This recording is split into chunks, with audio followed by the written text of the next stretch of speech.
I wonder in our lives how many times that God looks at us and says, you know what? I'm so proud of you. How many times that God looks at us and says, you know what? That's what I'm talking about. Jesus, look at them. They're living the word out. They're walking it out. They're believing that we actually have their answers, which was never a surprise to God. But it always seems to be a surprise to us, doesn't it? I didn't see that coming. I didn't know God was going to do that for me. He always wanted to do that for you. What I am hoping that you can see today is a picture of your life in this story. And of course, we've been talking about the story of Jonathan and his armor bearer. And really, Jonathan, as we're going to find out again, is the son, the prince of the king, King Saul, in Israel. And what we've been doing is basing this series off of some astounding words that Jesus shared with his disciples when he said this. He says, you need to work while the day is day, because there's going to come a time when there is no night. And so work while it's day so that we can do the things that my Father has called us to do. As long as it's day, we can do that, because night's coming when no man can work. And we've been talking about seizing every moment that we're given in this life. And I think those things are the things that God points to our lives and says, that's what I'm talking about, Jesus. Look what they did. They actually believed that we would step into their moment, their life, and do something miraculous. And by the way, as we're going to find out today, it's only as you step into it that you see the miraculous. You're not going to walk on water if you sit scared as you can be at the bottom of a boat, like could have happened with Peter, but he didn't. What did happen to the rest of the disciples, they never walked on water. Peter did. But anyway, we've been talking about the need to be able to seize every moment and make the most of it that we're given. And it started with a simple construct that life is built on moments that shape all the minutes in our life. And if we take advantage of those, how do we do it? So we saw that Jonathan and his armor bearer did exactly that. They had a distinctive moment in their life that they were able to take advantage of, and they turned it into a divine moment, or God did, that gave them momentum for a win. And all these weeks talking about this, and you don't even know anything close to the end of the story yet. We've been working our way towards it, and he doesn't actually get that win until next week. Evidently, the war was about 5 weeks long, so not really, I was, but they weren't. But we've been learning how to identify a divine moment, a defining moment that can help us step into a way that can bring us into the life that God has designed for you and I to have. And we've been taking advantage of that, of the story, the message of the story in the scriptures that tells a saga about a man named Saul, who was a king of Israel at that time, the first king of Israel, and his son Jonathan. And so we've been taking our messages out of that. And it's a moment where they are facing overwhelming odds. And if you're looking at the way that it looks, King Saul, he knows that he has nothing to look forward to except certain death. That's what he's faced. He's got 400 of his own men. He's only got one sword, and his son's got a sword. So 2 swords in the whole state of Israel. And yet there's tens of thousands on the other side. In fact, the story tells us that the number of Philistines was as the sands that are on the seashore, right? So innumerable is what that was trying to say. Oh, you could count the ones on their side. So Saul is kind of stressed about all this, and I think it's the pressure of the moment that just crushes him. And because people deal with adversity and people deal with pressure in different ways. I mean, some people binge eat. Anybody here? No, don't raise your hand. But some people will binge eat. They won't binge eat. They will binge eat. Okay, big difference, I guess. Others will drink. Others will take drugs. Some people will run 5 miles. That's a John Luke. If there's any pressure in his life, I can run that off. Me, it'd kill me if I did that. So I don't want it. I want him to run for me. That releases my pressure if he'll do it for me. And others will do different things. But for Saul, the pressure of the moment crushed him, and it exhausted him. And so he thought, I'm just going to sleep this off, because if I'm asleep, then I don't cognitively have to deal with the issue at hand. And I suppose that's kind of like taking a nap before they hang you. It doesn't do a lot of good, but they're going to try it anyway. And so we don't have all the details of our story, but we know this, that Saul was trying to avoid a future that was waiting for him. And so we see that his son, Jonathan, gets up and he speaks to his armor bearer and he says, hey, I don't want to wait anymore. Let's go pick a fight. What do you say? I know that the odds are pretty bad. It's 10,000 to 1.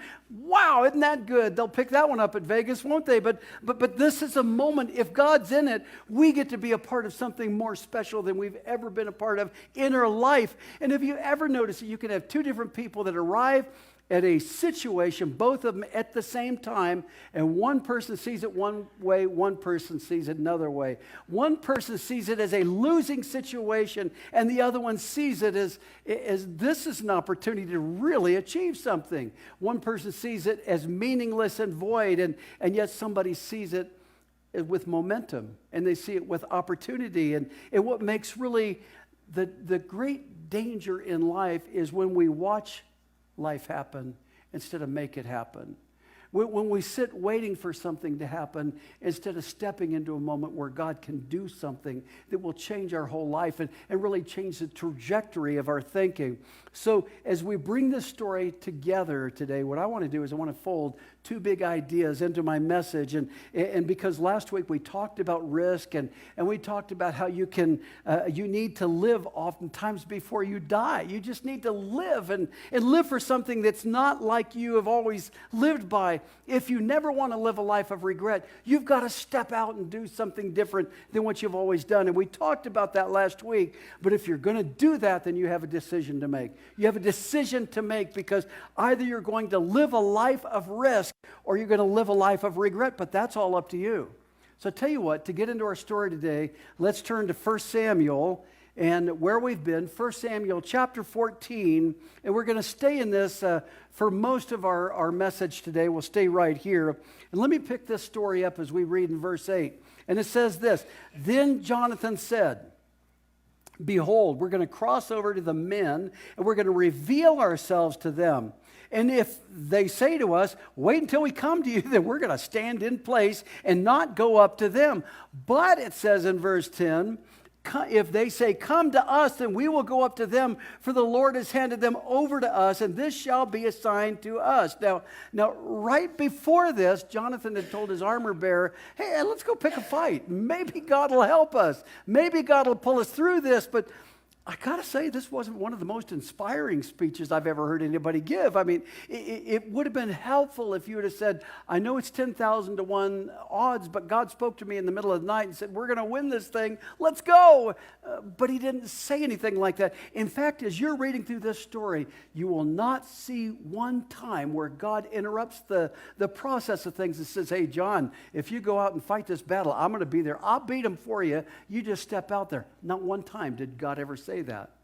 You find Jonathan stepping into a moment, and you know, I think if I'm the armor bearer, what I'm going to say is, it'd be logical, Jonathan, if you would let me know whether God's going to be a part of this, and by the way, wake me up when you know. I'm just going to roll over and get some sleep here, John, and that didn't happen. It's absolutely got to be one of the worst strategies I've ever heard in my life. Hey, let's just show up. It'll be okay. In fact, let's let them see us out in the middle, and we'll challenge us two that only has one sword between us, and we're going to take on the whole Philistine army. Doesn't make any sense. I don't know. I've studied a little bit of William Wallace and George Washington and General MacArthur, but I got to tell you, Jonathan is not at their level when it comes to inspiring victory speeches. He says, come on, let's go over and let them see us, and it'll all be good. Perhaps God will be there on our side. And what a great idea. I guess what he's saying is, we'll scare them into submission. That's what will happen. They'll jump off the ramparts. No, it's not going to work like that. And it would have been how I think I would have approached it with Jonathan. You got to be more sensible about this, John. But if I'm the armor bearer, I think my idea would be, Jonathan, I tell you what, why don't we sneak up on them in the middle of the night, and we'll just take off a few. We can kill a couple of guys, and by the way, we can grab their swords. Now we got a couple swords, and at least we're doing better than that. Then we'll go back to camp, and it's all been in the middle of the night. We can go back in the middle of camp, and it'll be fun. We can celebrate that victory, one small victory at a time. And if we do that like 10 years straight, maybe we can beat these guys every night. But it didn't work out like that. And so Jonathan says, no, that's not how we're going to do it. And Jonathan knew that this wasn't a journey that he could do by himself. Jonathan knew something that nobody else in that camp knew about. That this was the kind of journey that you could only achieve if you had God on your side. So in our story, we're going to be asking this question, and I want you to glue the edges together, that if you step into the unknown and you know that God is for you, that you can wait and watch God, because God will step it up, and God will show up and show off. I like that, don't you? I love it when God does that, when God shows up and does something. So he says to his armor bearer, he says, perhaps the Lord will work for us, because the Lord's not limited to saving by many or by few. See, there's a lot of things that you can do without God. I can get up in the morning, I can fix my breakfast, I can fix my coffee. I can do that. I don't need God's direction for that. But there's some things you better not even attempt without God's direction. It doesn't get past me as a pastor at our church. We are certainly not by any means the largest one in town. No, we are in this town. We're not the largest one within a 100-mile radius, I can say that, but it doesn't get past me how deeply important it is that I can't show up on Monday morning without going into this next week in prayer for our church, in prayer for our people, in prayer for God's will for our people and for our church and the direction that he wants us to go. And so I know how deeply important that is. But so there's a lot of things that you can do without God, but there's so much that you can't do unless you have God right there at the forefront. And I actually love what Jonathan is doing here. He's saying, hey, let's step out and let them see us. If they see us, boy, something great is going to happen here. You're going to love it, armor bearer. Watch with me and come with me, and let's let them see what we're going to do. And see, here's my challenge. If you and I step out into what God is doing and want to do something great for God, we're going to have to step out from being invisible. I don't know if you know what I mean, but I think that there's too many in the body of Christ today that have made a decision, a conscious decision, to be invisible when they leave these doors. In fact, you can be in church and be invisible for years. And people will tell you, I love that guy, I love that girl over there. They're so neat. Well, what do you know about them? Nothing. They never talk to me, but they're so nice. And what they are is they're invisible. And if we're going to step out and do something great for God, we've got to stop being invisible. When you're invisible, nobody knows what motivates you. When you're invisible, nobody knows what fuels you. When you're invisible, it's really a marvelous way of hiding so that you can be comfortable. And God's not looking for comfortable people. God's looking for a team of people that will evangelize the world, that will take Jesus across your neighborhoods, across where you work, across the spectrum of your life, wherever that is, whatever that is. I know a couple of years ago, I could say the same for you, Kathy, but I could certainly say it with Jackie, because I checked it with her. I didn't check it with you. But when Jackie decided to run for city council, she knew probably 2 years before she did that the Lord was leading her to do that. And it's interesting because when she won the election, she didn't just get a few votes. Did you know you can win the city council election in Dacono by probably 300, 350 votes? That's all you need to be able to get on city council. Sometimes you can get it because nobody else showed up and somebody quit mid-term, and then you can just walk right on sometime. But Jackie won by almost 1,000 votes. And I don't know if there was ever anybody that got that many. Hold your applause. It wasn't all that fun because the fact of it is, she was invisible before that time.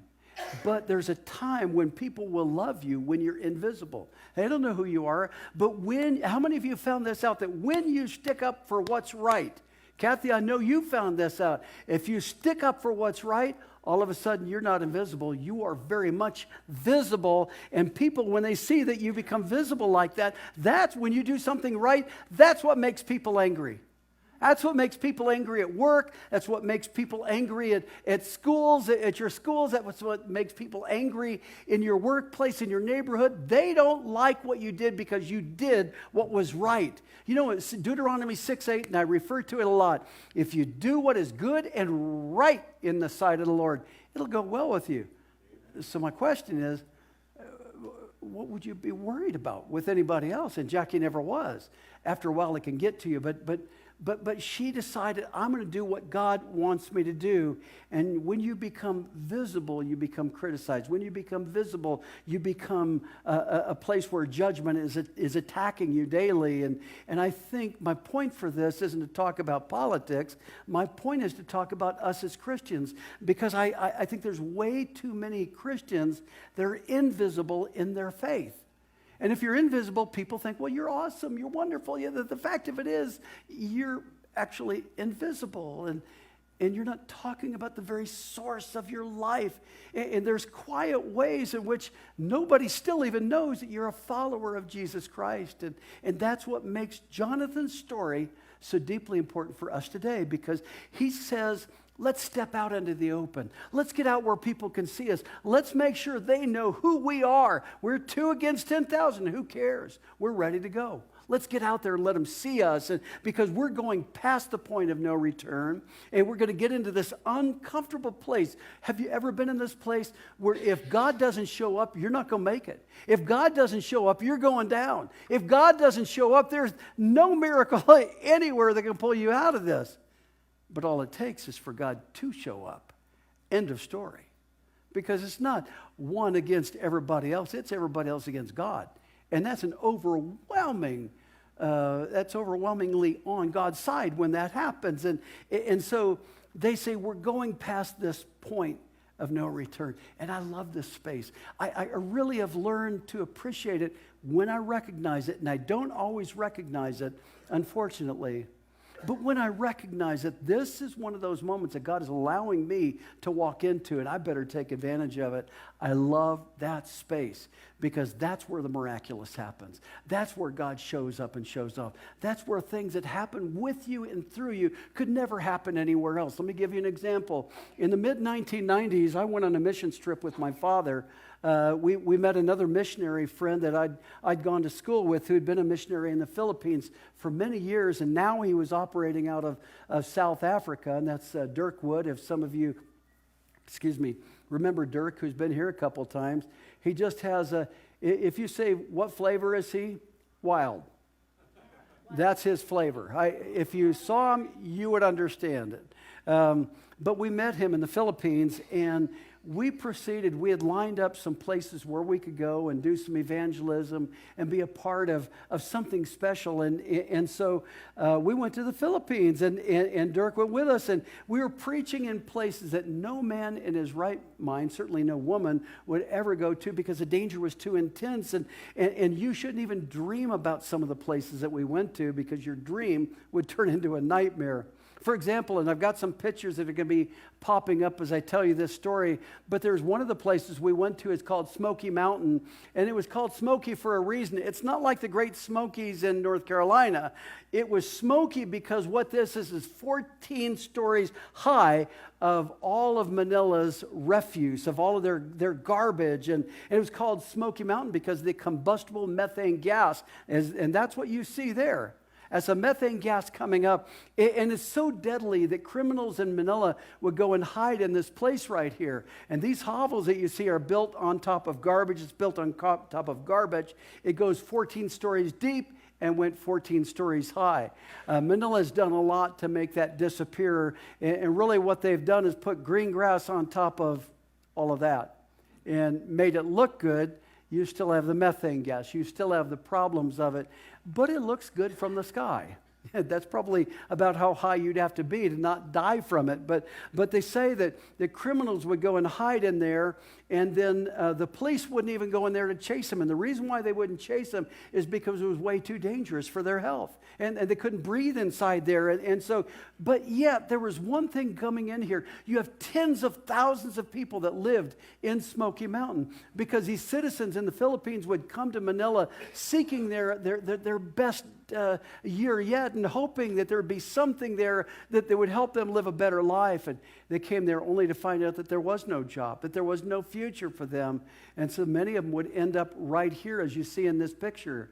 And they would sift through the garbage from the morning till night, trying to find one piece of food. Maybe they'd find something that they could sell for some food, but they would do that. And it was just an amazing place where you see so much death and carnage, but the fact of it is, you have tens of thousands of people here. So Dirk saw this not as an opportunity for death, but an opportunity for life, and he took a church into this place.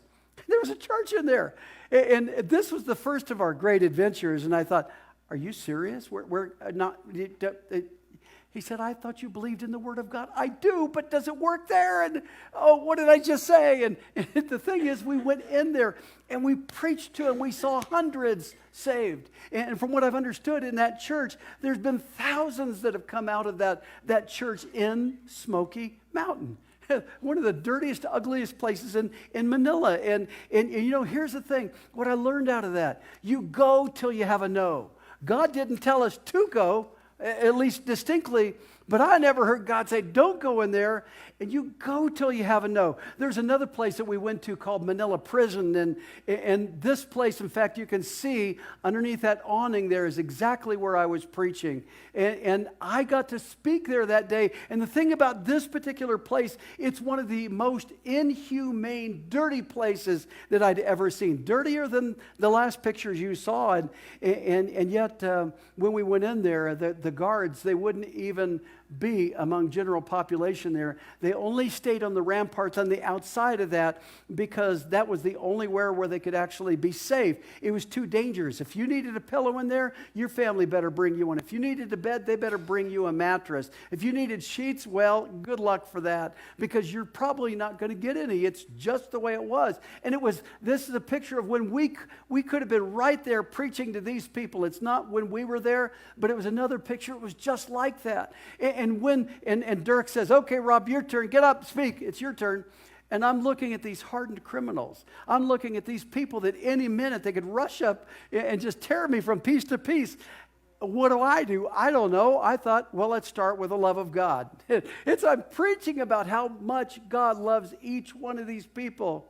By the time I was done, I gave an altar call, and 40 of the most hardened criminals that you could find, they'd come out of Manila prison, raised their hands, and bum rushed the altar and gave their lives to Jesus Christ with tears rushing down their face.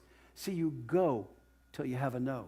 You can't say no to God. But I didn't hear God say anything. I didn't either. Guess what? We still went because you go till you have a no. There's another place that we went to while we were there in the area, and this may have been one of the more surprising ones. It's Manila General Hospital.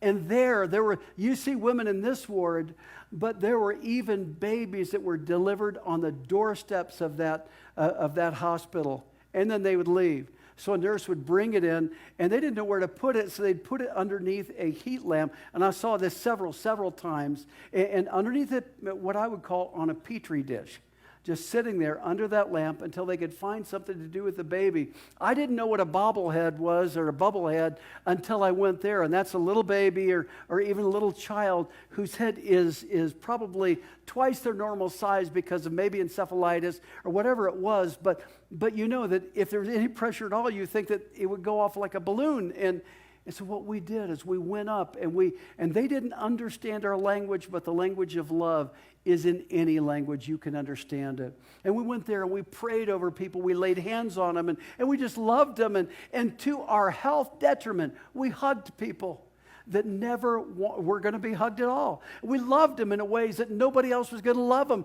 What we did is we gave Christ in the middle of crisis. And when you do that, God is going to show up every single time. And we prayed for the sick. And what we did is we just laid hands on them and loved them. And why shouldn't we? Because the fact of it is, you need to go until you have a no. You need to go unless God says, don't go there.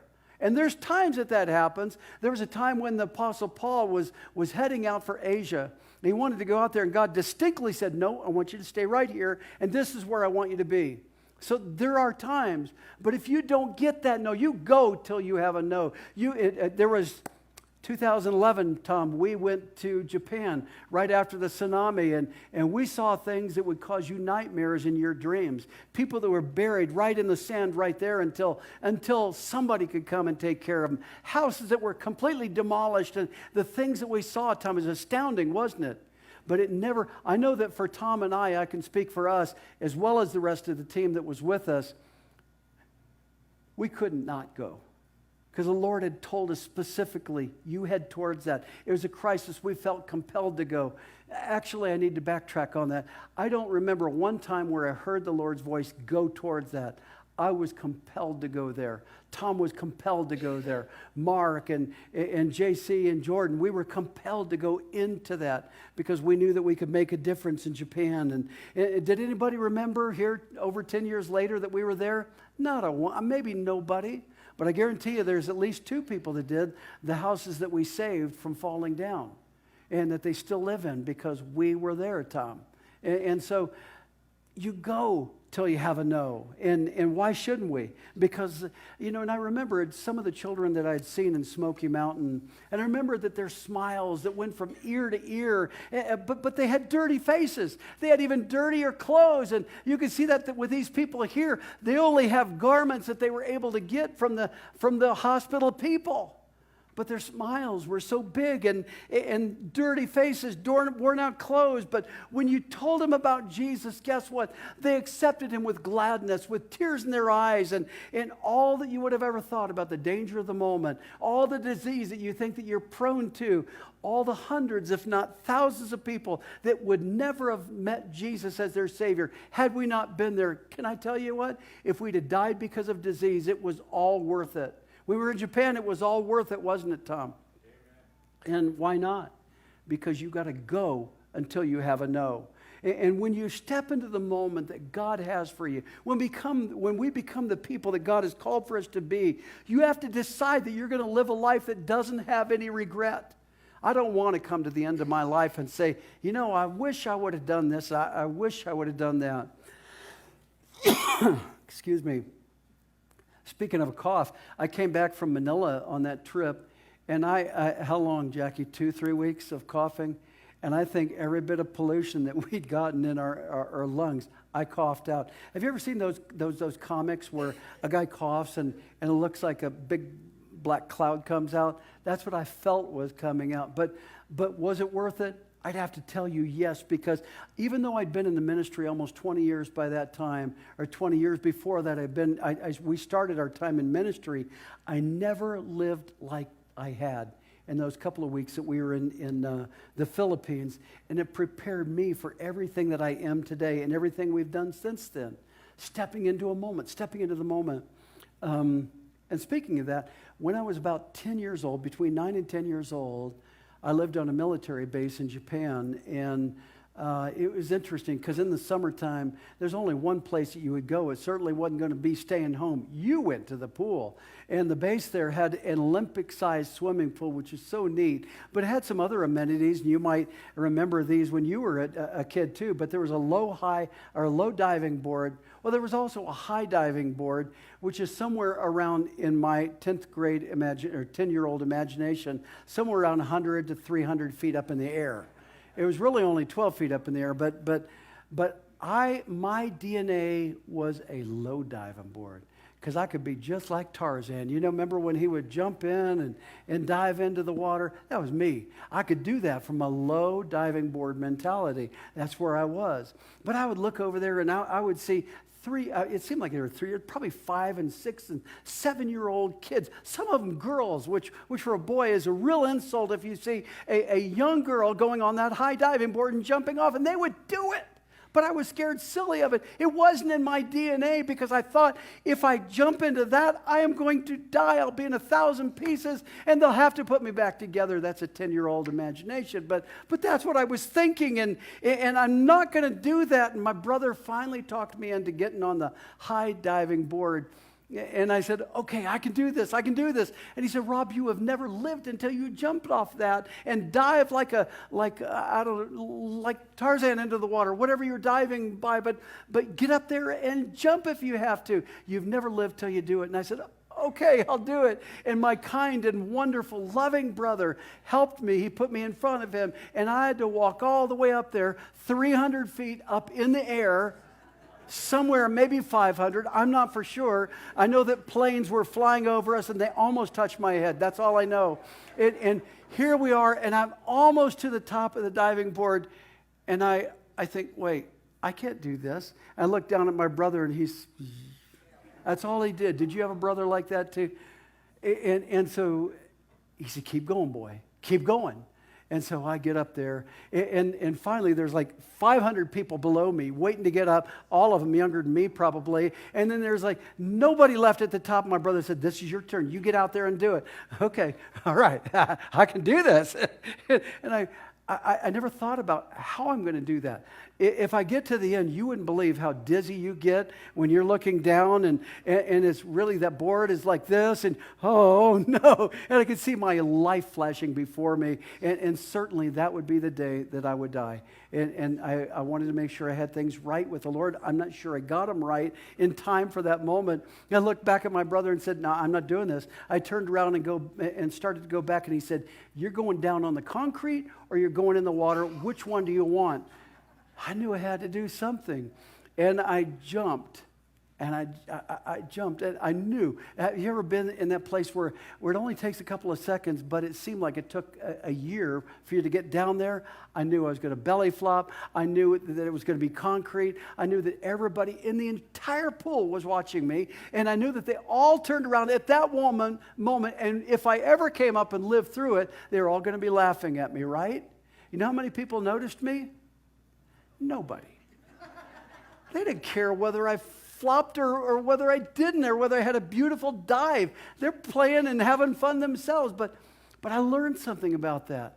It was so, the excitement of those few seconds was so intense, and it was so exciting, and I couldn't believe that. In fact, I got to tell you, I don't think that I ever lived until I dived. And you know what I did?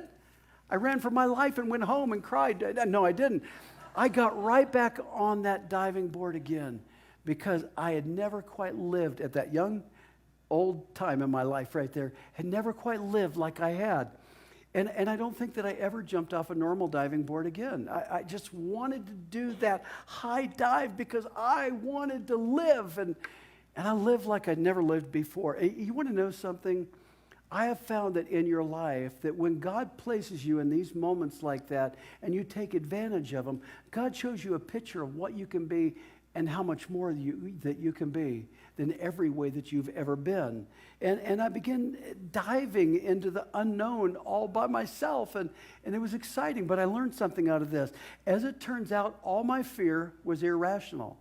Isn't that something? And fear is never reasonable. Did you know that? Anytime that fear runs your heart and tells you, what if this happens? What if that happens? Oh my goodness. What if, oh my. Anything that you can rummage up, fear is never going to be rational for you.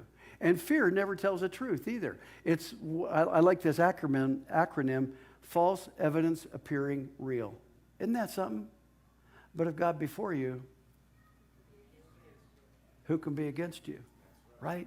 And so I wonder about this because I think a lot of times we wonder why God doesn't show up in our life. And we wonder why God hasn't done what he said that we thought that he said he was going to do. And I think it's crazy because really if we think about it, we spend a lot of our life in retreat like I was trying to do on that high diving board when God is offering us a more exciting way of life that we ignore. And crazy as it sounds, when we don't do what God was encouraging us to do, we become angry with God.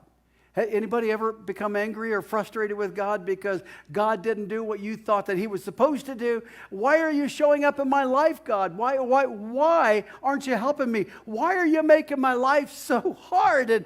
And we get mad at God, I think, because we realize that our future life comes with a cost. And it means that sometimes what God is doing with you is putting you on the high diving board of life so he can take you to a higher height, to be able to do greater things with you than you ever imagined could ever be done in your life.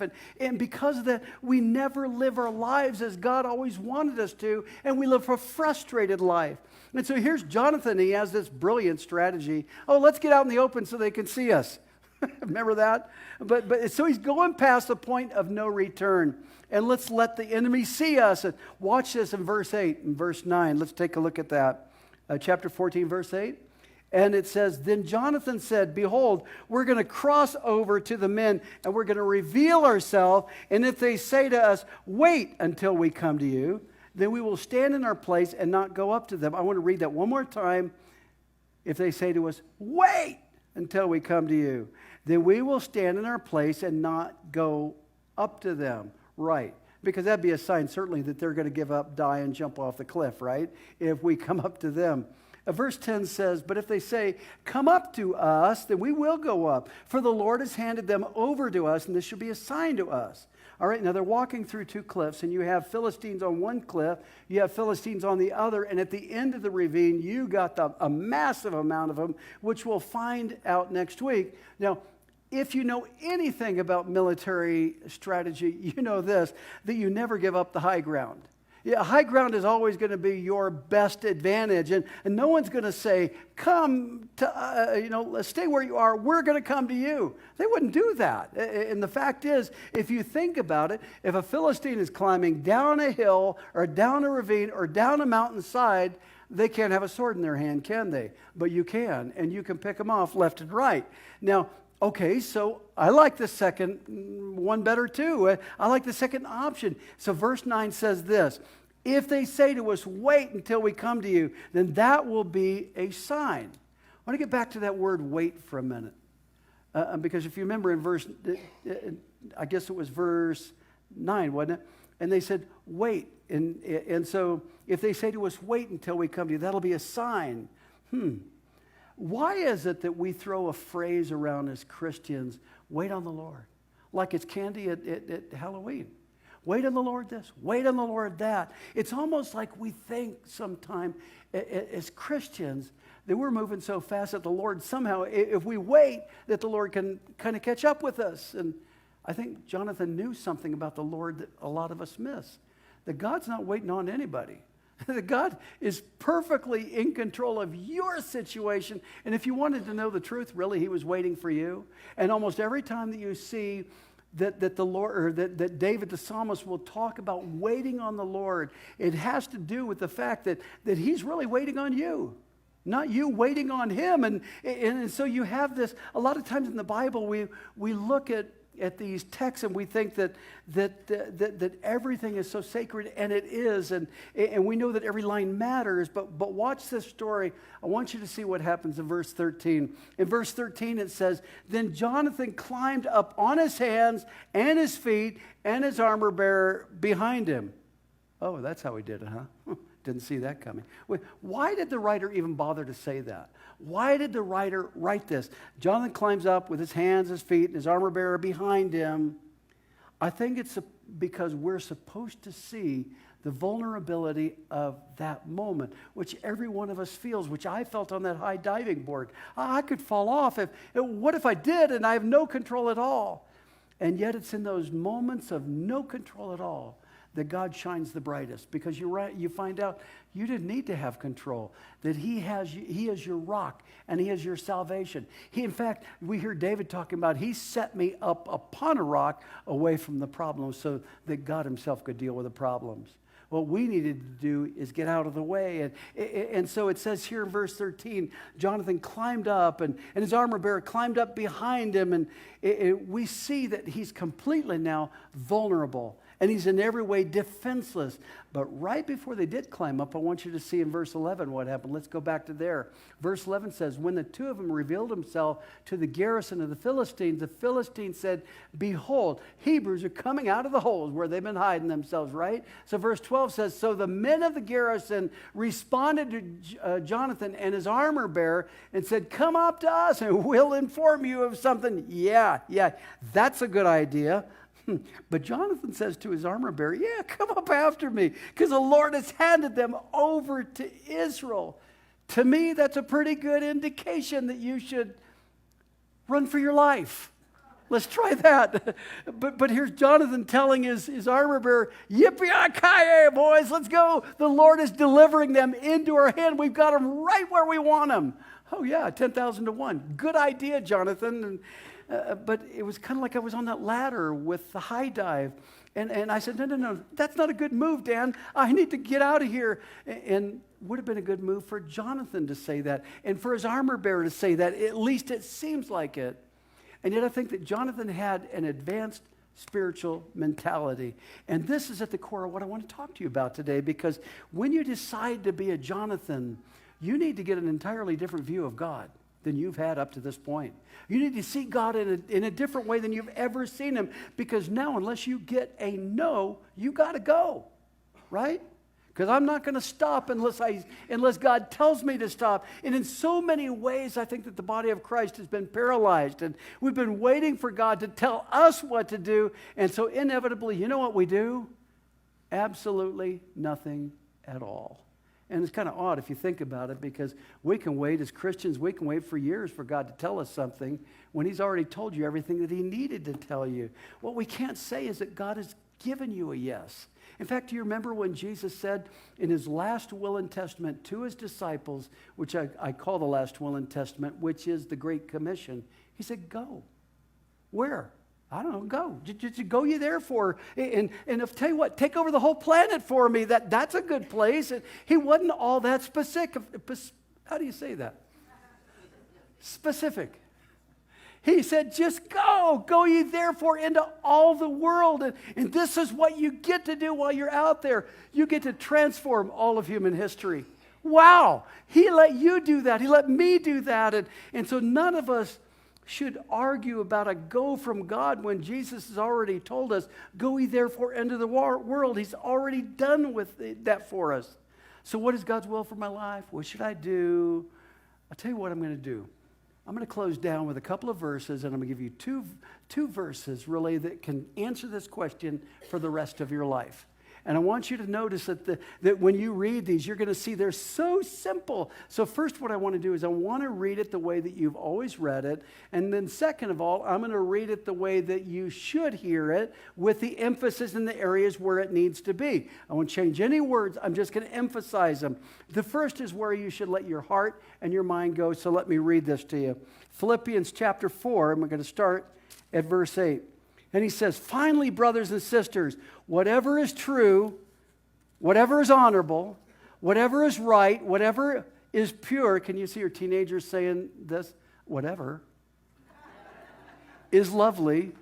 Just make sure if you say that to your parents, teens, finish the sentence, okay? Whatever is lovely, whatever is pure, whatever is commendable, if there is any excellence and anything worthy of praise, think about these things. And I think what we do is we kind of pare down the list to the area where we're comfortable, and maybe we find a nice comfortable piece of God's will that we can settle with, and then we walk on it like it's a tight wire, and we stay so close to it. So I don't want to fall off, because if I fall off, I might break something, I might miss something. So I hold so tight to that line that I don't get anything done. And I'm paralyzed. And I think we have a lot of people like that in churches today. And we don't have, in our churches today, we do not have an excessive amount of people that are evangelizing the world, do we?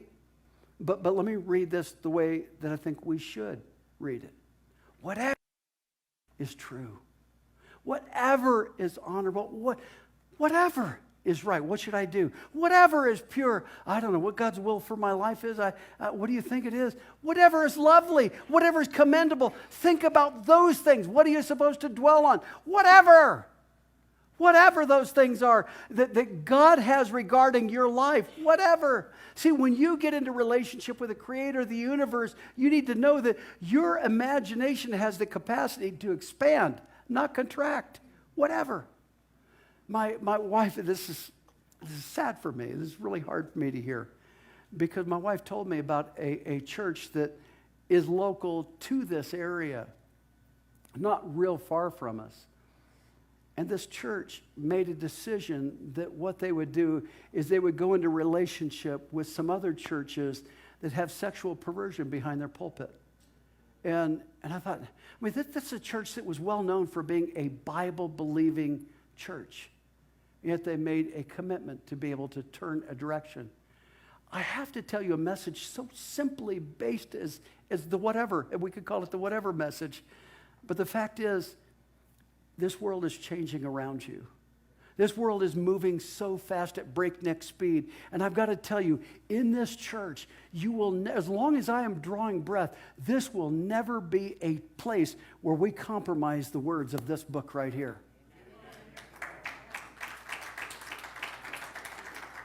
We'll never compromise it. because this is the whole truth, the whole truth, nothing but the truth. And we all ought to put our hand on and say, so help me, God, to stay with this, because it's so easy to get off course today. So easy to turn to the left, so easy to turn to the right. And when you have sexual perversion that's really adulated from the pulpit, and by the way, you can look at denominations, you'll know who I'm talking about denominationally. It's happening out there. Excuse me. Some of that Manila is still coming out. And so, but whatever is pure, whatever is of good report, well, all those things. See, my heart hurts when I hear these things. You know, I read the other day that over 5,000 people have been killed by gun violence in America just the first 2 months of the year. And we just got into March, late last week, right? 5,000 people. And it breaks my heart. See, you can be any of those things if you want to. When I see these actions by people, these are actions of small-minded people with hardened hearts.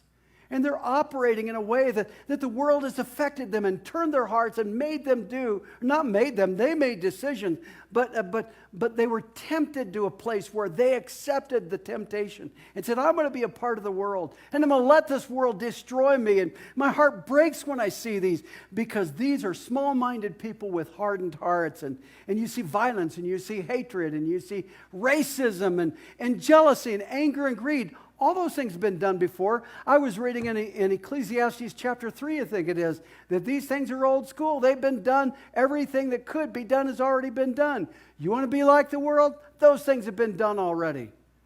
They've all been done. And choose that path. It's the smallest path that you can take. It's the most terrible one. And you become the smallest human that you could ever be too. Never approaching what God's will is for you.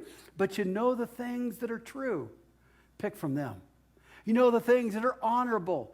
Pick from them. What about purity? What about loyalty? Pick those things. Because when you pick those things, you put yourself in the most unique of positions for the God of the universe to be able to do the miraculous in your life. For God to do things through you and in you and through your life that you never could have seen otherwise. Whatever things are true. Let me read it again. Because your imagination should be able to run wild for all of eternity. What am I going to do with my life? Whatever. Whatever is true. Whatever is honorable, right, pure, lovely. Whatever is commendable. If there be any excellence in anything worthy of praise. Think about those things. Well, what do I think I should do? How about whatever? Those things are, because it brings honor and glory to the Lord. And when it brings honor and glory to the Lord, you're in the presence of God. Wherever you go, you take the presence of God with you wherever you go. And you have the presence of the miraculous with you, therefore, wherever you go. So what should I do with my life? Whatever. But, okay, that's what I should think about. But what should I do? I'm glad you asked. I'm going to tell you. Because in the next verse, it gives you an answer. And when I was looking at that, I was looking, honest to goodness, for something so deep and so profound. It would become like a moment of lightning for you. And you'd say, oh, I get it now. And I saw something that was so simple, so easy to comprehend. It just made so much sense. And so I looked at that. And see, here's the thing. When I look at this, it's so deep and so easy. If there's anything worthy of praise, think about those things. I love how specific he is, right? If there's anything worthy of praise. But look what he says in verse 9. He says, as for the things that you have learned.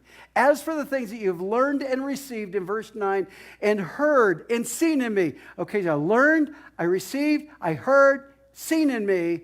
Practice these things, and guess what's going to be with you? He says that the God of peace will be with you.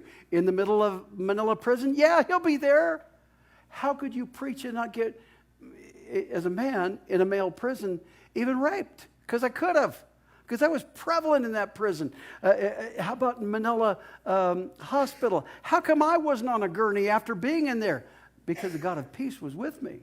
How about, well, yeah, okay, that's all fine and good, but how about Smoky Mountain? What about that? Well, the God of peace was with me because I'm doing whatever is right and whatever is good, whatever is pure, whatever is a good report, whatever brings glory to my God. I mean, what do you think that God wants you to do? Whatever's. By the way, did you think that God was going to pick you up by the shoulders and say, Rob, what were you thinking? You were doing something good. You were doing something of good report. What were you thinking? Go out and be a blessing to other people because God, He wants to be in the middle of all of that. And I think Jonathan recognizes something here that we miss all the time. Because did you know that God is for you? He's for you. Every miracle that starts in the Bible, every miracle in the Bible starts with a premise that God is for you, not against you. That God is fighting on your behalf. It's kind of like what happened in Eden. Do you remember that? The Garden of Eden. And here's what happens. God says, okay, we've got all these trees in the garden. You can participate anything you want to, but that tree over there, yeah, that's not a good one. Stay away from that. It's got a bad aftertaste. And by the way, it'll stay with you forever. If you've had garlic, you know what I mean. But it'll stay with you, and don't eat of that tree. But eat of these other trees. You've got as many as you want to.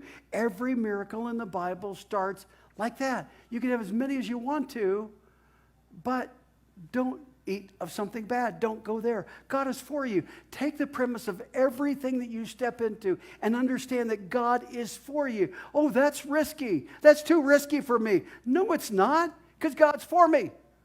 How could it be against me? And in the next, and John, why don't you come up now? In the next 2 weeks, I'm going to finish this up. Really, I'm going to finish the story up next week, and then I want to kind of bring some meaning to the whole thing the week before we go into Palm Sunday and Easter. But